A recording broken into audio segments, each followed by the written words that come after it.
वकीलों ने हम लोगों का इतना जीना हराम कर रखा है, कहीं भी देख लो। ये हम लोग इनकी गाड़ियों की चालान नहीं कर सकते।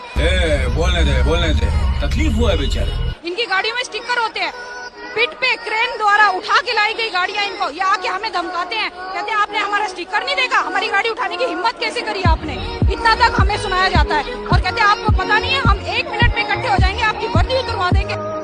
ये भगवान क्या जुल्म है।